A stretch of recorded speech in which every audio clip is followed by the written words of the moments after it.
and thank you for stopping by. I'm Jan, and this is Jan's Stampin'Cafe, where I share my passion for paper crafting and hope to inspire you to create and share your projects on Jan's Stampin'Cafe Facebook group. If you're new here, make sure you click on the subscribe button. Links to supplies I use here will be in the description box below. Let's jump into today's project. Today I want to show you this sweet straw purse card. I love handbags. I can't believe how cute it turned out. And it has such a classic look to it. There's nothing like fresh white daisies and a straw purse in the summertime. Let me tell you how I made this card. First, I used the Coastal Weave embossing folder from Stampin' Up! To impress this design into the cardstock. I inked the folder before I closed it on the cardstock, and when I ran it through the die cut machine, the ink was also impressed into the design. It gives the paper a whole lot more dimension. The little daisy is made from Stampin' Up's medium daisy punch, and the leaves are cut from one of my floral die sets, the Magnolia die set. This cute daisy paper is from the recently released paper Ornate Garden, also from Stampin' Up. The inside lining paper is also from that designer series paperback. You can see I have left room for a sentiment here, and there's a gift card pocket. The cute little handles are made from two of my stitched rectangle framelets. I simply put them together, evenly spaced with some low-tack tape.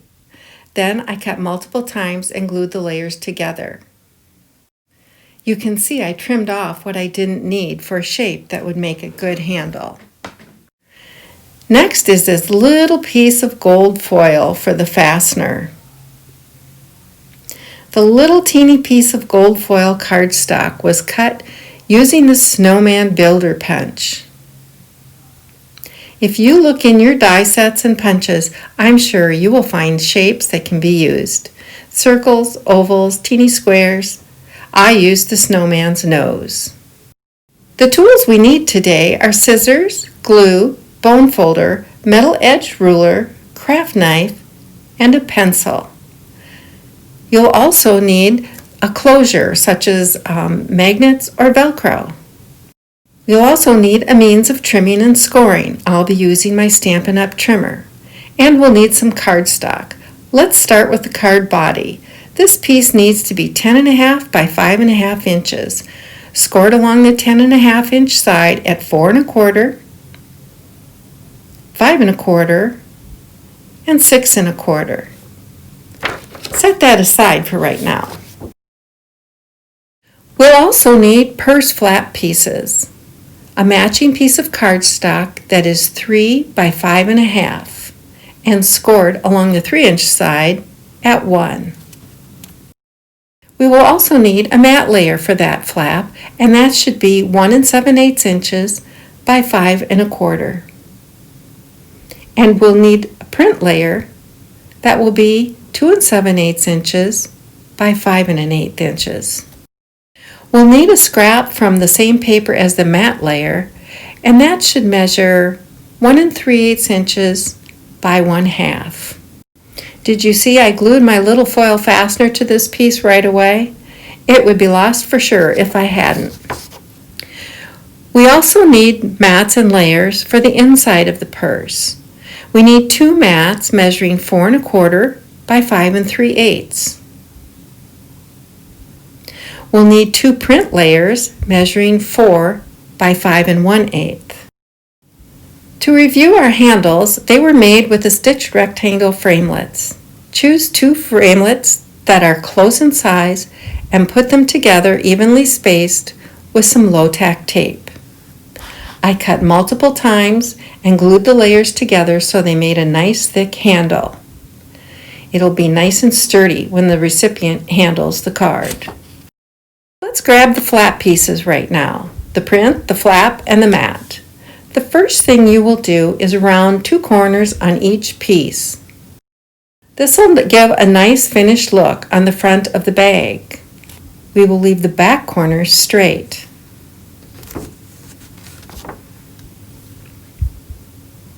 Once you have the corners rounded, it is time to layer the 3 flat pieces. Lay the matte layer along the score line of the flap. Both pieces' rounded corners should align. You can barely see my score line, but it is there. Now, because we cut the piece smaller, there will be a border edge around 3 sides. Next, add the fastener. I switched to glue instead of a tape runner so I could have wiggle time. That is the time before the glue grabs and repositioning is no longer possible. I'm going to position the fastener in the middle of the flap along the long edge and between the rounded corners. I want it to extend 1/2 to 3/4 of an inch and being sure it is on straight. You can measure for the center if you wish.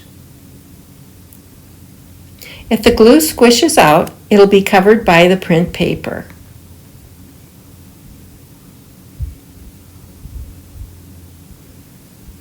Now layer the print paper over everything, matching the top edges. And again, because this piece was cut a little bit smaller, there will be a border around the mat.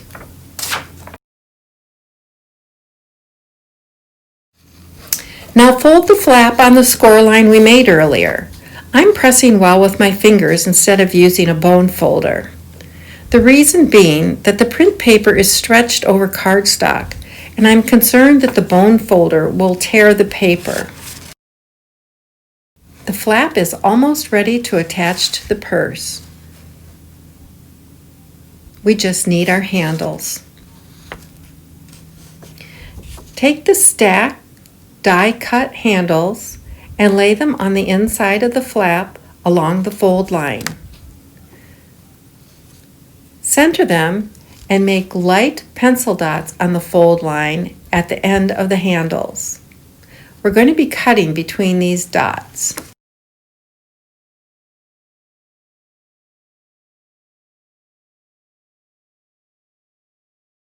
I want to use a metal-edged ruler so I don't slip. The edge keeps the blade straight. I'll go over this several times until I can feel that the blade has gone through to my mat.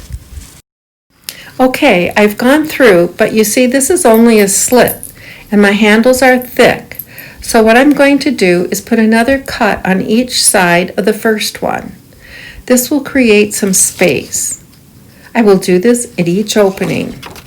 If you don't like a craft knife, an alternative would be to use scissors. You would poke a hole, a small hole, between the dots, then turn the blade and snip toward each dot. I like the craft knife method best because I have more control with it, and the hole will be smaller, more suitable for the handles. Another option would be to use a 1/8 inch hole punch and ribbon. About 8 inches of ribbon would be good. Now that I have an opening, I will test it to make sure it'll work. It's a little bit short, so I'll extend it some more. I kept the cuts between the dots, but because of the thickness of the handles, I need a little more space for ease. I'll try it again. And if I turn it around a couple more times, it'll make you dizzy. I put the handles in from the outside and leave about a 1/2 inch inside. And then we'll set this aside for later. It's time to prepare the card body. Fold and burnish the score lines. The first one is a valley fold. The center is a mountain fold. And the last is a valley fold. Next, I will ink and emboss the sides of the purse. When you are doing this, be sure that the side of the folder that will be pushing into the paper is where you put the ink. And then you also want to be sure that the front of the paper is against the ink.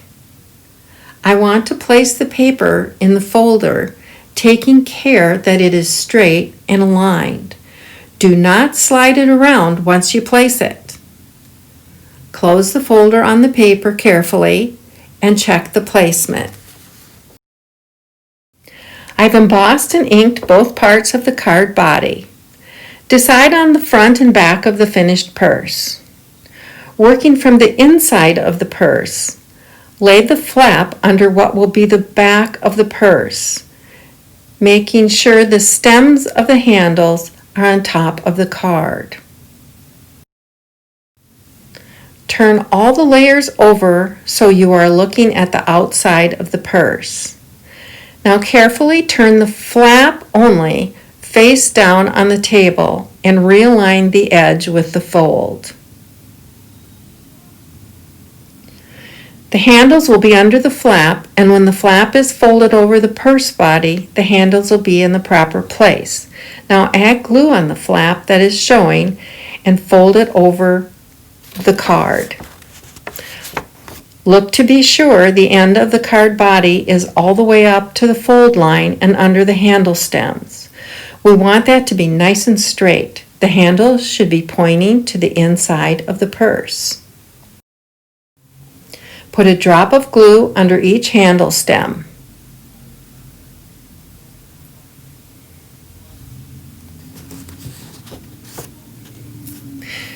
Now the flap is attached to the card body.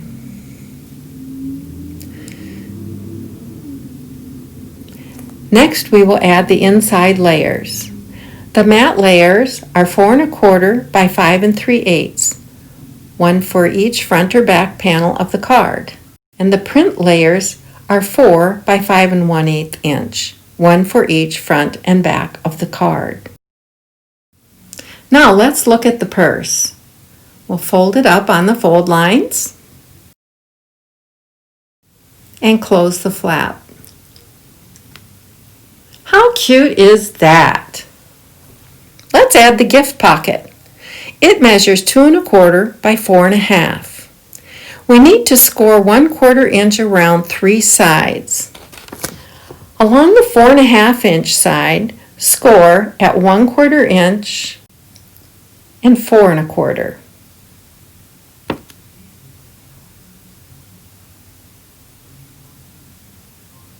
Along the 2 1/4 inch side, score at 1/4 inch.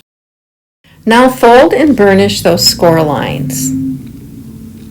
Notice that my paper is two-sided. I decided to use the green print as the outside of my pocket as it will show nicely against the flowers. We need to trim off just a little triangle at each of the folded corners. You can see where my fold lines are. I'm just going to snip a little triangle off each. Now when those fold in, there will be a lot less bulk there. Before we attach the pocket, we need to make a finger access for the gift card.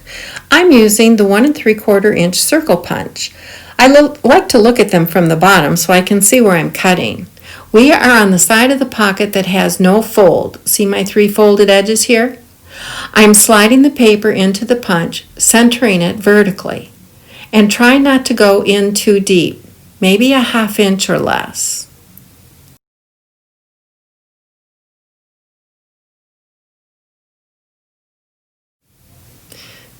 Great, now I can glue this in the card.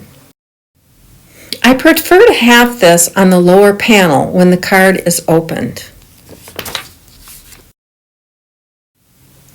Next is the Velcro closure.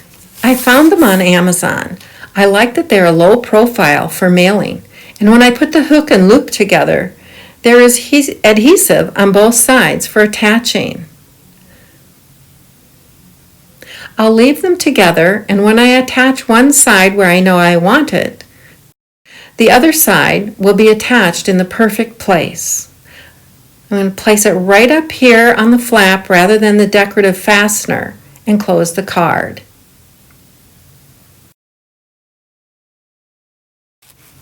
And voila, everything is attached. Let's add the daisy, which I prepared ahead of time.